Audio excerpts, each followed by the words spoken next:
When you grow up in Kansas, you want a sunflower quilt. And of course, one is never enough, so you might have two or more. In our family, we celebrate Christmas, so of course I had to make a Christmas wreath. And of course, a wreath is not the same without a Santa, so I made a Christmas Santa.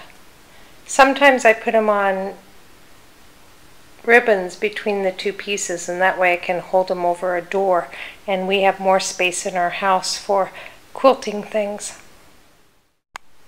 And if you love, love, love snow, then of course you have to have a snowman. What house would be complete without a quilted snowman wall hanging?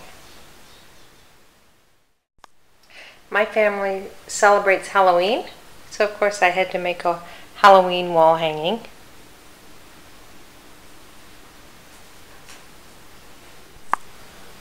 We used to live in Indonesia, and we would go to Bali all the time. And I started to collect Bali fabric. And I made this one. It's called Memories of Tropical Seas.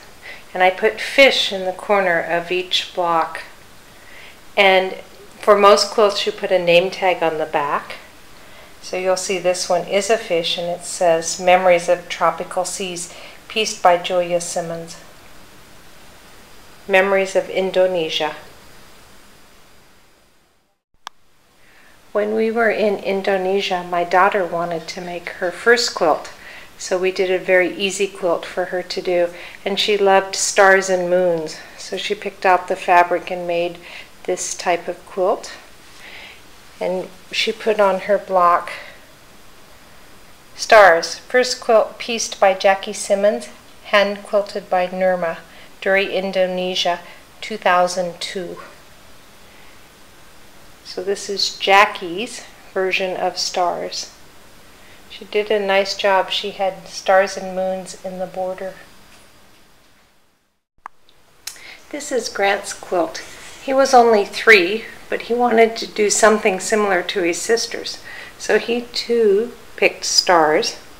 And after we got the first row done, he wanted to know if it fit. And so we made a name tag that says, "A quilt will always fit, just like the love from a mother to her son. Made with Grant and with love. Indonesia, 2002. We moved to Africa, and I wanted to make a quilt that was full of the African print with all the different animals. So I decided to make a kaleidoscope, which means you take 6 pieces of identical fabric, sew them all together, and then see what happens. So each piece is uniquely different, and you really don't know what it's going to look like until you're finished. And this is when my love for geometry really came true.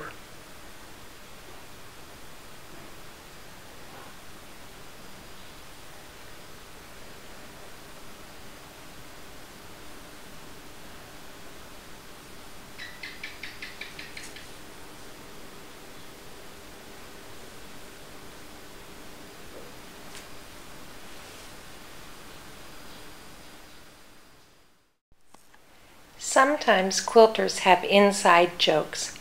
This was a quilt I gave to my husband, and I had to laugh because each block is called Contrary Wife. I put in the corner of the quilt a Kansas dugout, and so therefore his name tag says, "For Kevin, with love, Contrary Wife in a Kansas dugout." And it also was quilted in Indonesia in 2002. For me, it was a testimonial of how pleased I am that I've been able to travel around the world with my husband, and I haven't been in a Kansas dugout, and therefore I haven't been contrary, which means difficult, stubborn, you know. I think sometimes the best side of the quilt is the one that you don't look at much.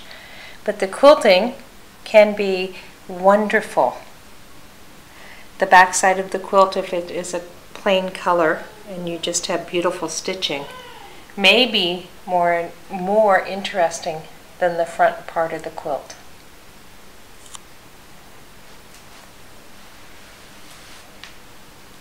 On this one I put scalloped edges just to give it a different flair and a different feeling as a laptop quilt. This is the last quilt I've done so far, and it was done in Africa. So again, I wanted African print, things that would make me think of the African safari, things that might make me think of the sunsets and the sunrises and the beautiful African either coastline or out in the savannas. Unfortunately, I just have the top done. I haven't had time to actually go ahead and make it into a quilt.